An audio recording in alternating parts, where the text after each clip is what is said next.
All right, so we're back and we're looking at this G chord shape now. So we've done C, we've done A, now we're on the G chord in the CAGED system. So if you play G like this, if you play it like this, if you play it like that, it doesn't matter, they're all G chords. You can take that shape and move it around. Your root is on the 6th string. That's a G note, that's why that's called a G chord. This 3rd fret on the thin string is also a G note. And the 3rd string open is G. So notice behind, whether you're playing G like this, now you have 1 fret behind that 1st finger. If you're playing G like this, you have 2 frets behind this finger. So regardless of how you see this, if you can identify the root note, you have 2 frets behind it and then the nut. 2 frets behind it and the nut. 2 frets behind it and the nut. So practice moving this G chord around. If I played at the 8th fret, my root note is C. If I slide it to the 10th fret, that's a D. 12th fret is E. 6th fret is B flat, but I have all these open strings ringing. So this is where we talk about the capo and barring again. So if I play my G chord like this, and I move it up 2 frets, I have to maintain that relationship. So I'm playing a G chord shape. My root note is on A. So this is an A chord, okay? This is an A chord played with the G shape. Now remember, we had an A chord here.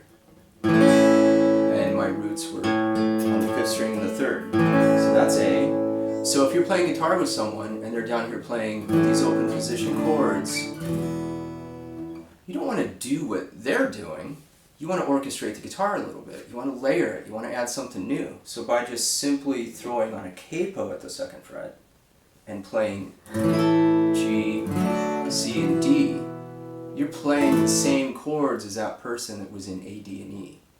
Now this is also where people start to get confused, is they don't really know music theory and they just start sliding the capo around and they don't know what chords to play, because you will be playing different chord shapes up here than the person that's down here without a capo. But you're in the same key, okay? So let's move this around a little bit. If I put my capo at the 4th fret and I play a G chord shape, that's a B chord. Well, how do I play a B chord with an A shape? I take my A chord and I move it up, A sharp, B, and I put the capo down. That's a B chord using the A shape. Okay, let's look at this D chord. What if I wanted to play a D chord using the G chord shape? I move my G chord up until I find D.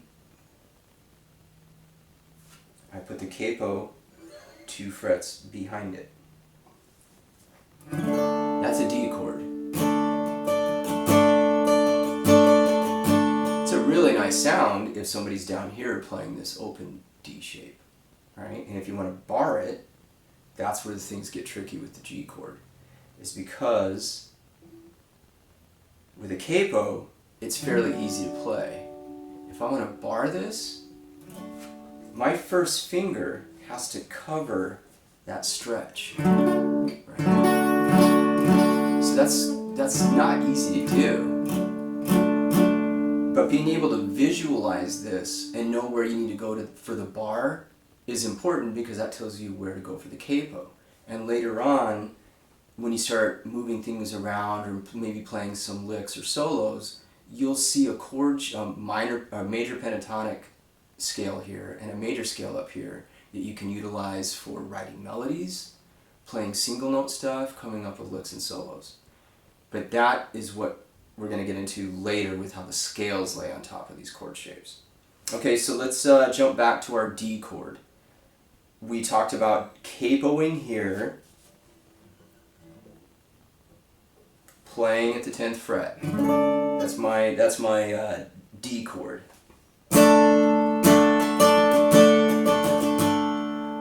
What if I wanted to play a D chord using an A shape? I find A, I move it up. There's my D. I have to maintain the relationship. Put the capo at the 5th fret, play an A chord shape. It's a D chord.